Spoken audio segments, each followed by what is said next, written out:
Assalamualaikum warahmatullahi wabarakatuh. Saya Maulida Safira dengan NIM 4322001018.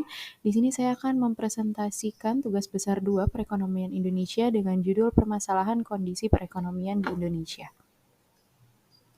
Konsep dan tujuan dari kebijakan pemerintah mengenai otonomi daerah dan UMKM sebagai salah satu percepatan pembangunan di Indonesia. Otonomi daerah atau juga dikenal dengan desentralisasi merupakan salah satu konsekuensi dari demokrasi bidang ekonomi, di mana kegiatan ekonomi suatu daerah tidak bergantung pada pusat karena masing-masing daerah memiliki potensi yang berbeda, sehingga mampu mengukur dan memanfaatkan serta mengembangkan potensi yang dimilikinya. Konsekuensi adanya otonomi daerah juga diantaranya banyak berdirinya industri baru.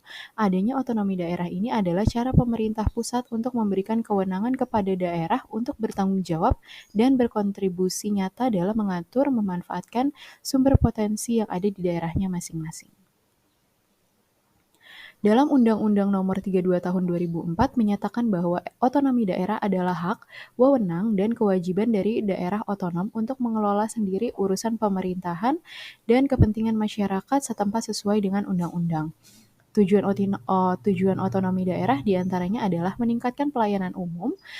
Untuk meningkatkan pelayanan umum, otonomi daerah adalah memberikan wewenang kepada daerah untuk mengatur daerahnya sendiri. Dengan adanya otonomi daerah, diharapkan pelayanan untuk masyarakat umum dapat dilakukan secara maksimal.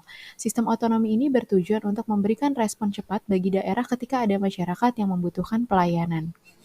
Yang kedua, ada meningkatkan kesejahteraan rakyat. Pelayanan yang baik dilakukan dari daerah kepada masyarakat secara tidak langsung akan meningkatkan kesejahteraan masyarakat di sebuah daerah. Otonomi daerah memberikan wewenang kepada daerah untuk menggali potensi terbaik dari daerahnya masing-masing. Dan yang terakhir adalah meningkatkan daya saing daerah. Penggalian terhadap potensi terbaik daerah ini menampakkan sisi unik dan keunggulan daerah masing-masing. Usaha itu akan memberikan warna terhadap keanekaragaman sebuah daerah. Selanjutnya ada prinsip otonomi daerah, diantaranya ada prinsip kesatuan, prinsip nyata, prinsip penyebaran, prinsip bertanggung jawab, dan prinsip pemberdayaan. UMKM sebagai salah satu percepatan pembangunan di Indonesia. UMKM ini merupakan singkatan dari usaha mikro, kecil, dan menengah. Pada dasarnya UMKM adalah arti usaha atau bisnis yang dilakukan oleh individu, kelompok, badan usaha kecil, maupun rumah tangga. Indonesia sebagai negara berkembang menjadikan UMKM sebagai fondasi utama sektor perekonomian masyarakat. Hal ini dilakukan untuk mendorong kemampuan kemandirian dalam berkembang pada masyarakat khususnya dalam sektor ekonomi. Perkembangan UMKM di Indonesia terus meningkat dari segi kualitasnya. Hal ini dikarenakan dukungan kuat dari pemerintah dalam mengembangkan yang dilakukan pada para pegiat usaha UMKM, yang mana hal tersebut sangat penting dalam mengantisipasi kondisi perekonomian ke depan serta menjaga dan memperkuat struktur perekonomian nasional. Dengan adanya revolusi digital 4.0 membuat banyak perubahan kepada UMKM, di mana adanya pergeseran gaya belanja konsumen dari offline ke online. Program UMKM ini memiliki peran penting dalam sektor perekonomian Indonesia karena UMKM berperan sebagai penyedia sarana pemerataan tingkat ekonomi rakyat kecil. Selain itu, UMKM berada di tempat yang dapat menjangkau berbagai daerah sehingga bisa membantu meningkatkan kualitas ekonomi masyarakat. Menurut Undang-Undang Nomor 20 Tahun 2008, tujuan UMKM atau usaha mikro kecil dan menengah bertujuan untuk menumbuhkan dan mengembangkan usahanya dalam rangka membangun perekonomian nasional berdasarkan demokrasi ekonomi yang berkeadilan, serta memiliki beberapa tujuan, di antaranya yang pertama ada memenuhi kebutuhan masyarakat secara tepat. Karena dekat dengan masyarakat dan dijalankan oleh masyarakat Indonesia sendiri, setiap usaha bisa memenuhi berbagai kebutuhan serta permintaan mereka. Bahan baku yang digunakan pelaku usaha umumnya juga berasal dari masyarakat sekitar. Yang kedua ada menciptakan kondisi ekonomi yang lebih sejahtera dan merata. Dengan perputaran ekonomi yang terus berkembang di antara sela-sela masyarakat, usaha ini juga mampu menciptakan sistem ekonomi yang lebih sejahtera dan merata. Yang ketiga ada membuka peluang dan lapangan pekerjaan baru, di mana usaha-usaha yang berjalan di masyarakat Indonesia meskipun berskala kecil ataupun menengah bisa menyerap para calon pekerja untuk membutuhkan pekerjaan. Dan yang keempat ada meningkatkan devisa Indonesia.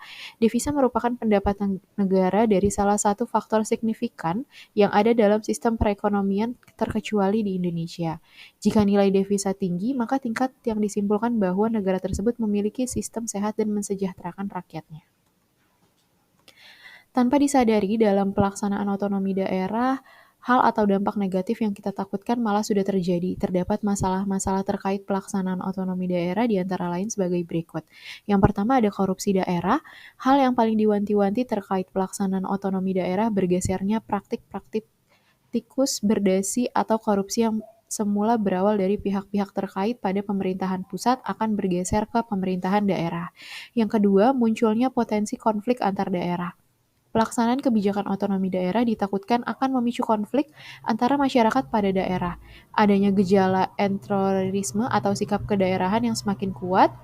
Dalam sudut pandang lain, mungkin ini akan lebih bagus dalam kehidupan masyarakat. Namun, etnosentrisme yang kuat dan mengakar ditakutkan akan menimbulkan konflik dan perpecahan. Selanjutnya ada eksploitasi pendapatan daerah, di mana kebijakan otonomi daerah menjadikan daerah memiliki kewenangan yang kuat dalam pengelolaan keuangannya dari pengumpulan anggaran serta alokasi pemanfaatan pendapatan daerah tersebut. Dan yang terakhir adanya kondisi di mana sumber daya manusia dari aparatur pemerintah belum sepenuhnya memenuhi otonomi daerah. Dalam penyelenggaraan otonomi daerah yang baik dapat terlihat peningkatan kompetensi yang dimiliki oleh seseorang dalam pelaksanaannya. Penyelesaian masalah otonomi daerah di Indonesia, adapun dampak negatif dari otonomi daerah adalah munculnya kesempatan bagi oknum di tingkat daerah untuk melakukan berbagai pelanggaran. Munculnya pertentangan antara pemerintah daerah dengan pusat, serta timbulnya kesenjangan antara daerah yang pendapatannya tinggi dengan daerah yang masih berkembang. Bisa dilihat bahwa masih banyak permasalahan yang mengiringi berjalannya otonomi daerah di Indonesia. Pada intinya, masalah-masalah tersebut seterusnya akan menjadi persoalan tersendiri, terlepas dari keberhasilan implementasi otonomi daerah, pilihan kebijakan yang tidak populer melalui intensifikasi pajak dan perilaku koruptif pejabat, daerah sebenarnya sudah ada sejak lama dan akan terus berlangsung. Jika kini keduanya baru muncul di permukaan sekarang, tidak lain karena momentum otonomi daerah memang memungkinkan untuk itu. Untuk menyiasati berat beban anggaran, pemerintah daerah semestinya bisa menempuh jalan alternatif. Selain itu, intensifikasi pemungutan yang cenderung membebani rakyat dan menjadi disinsentif bagi perekonomian daerah, yaitu yang pertama ada efisiensi anggaran, yang kedua ada revitalisasi perusahaan daerah. Saya sepenuhnya yakin bahwa banyak pemerintah daerah mengetahui alternatif ini. Akan tetapi, keduanya menjadi prioritas pilihan kebijakan, maka pemerintah pasti punya alasan lain. Dugaan saya adalah bahwa pemerintah daerah itu malas. Pemerintah tidak mempunyai keinginan kuat atau strong will untuk melakukan efisiensi anggaran karena upayanya tidak gampang. Terima kasih.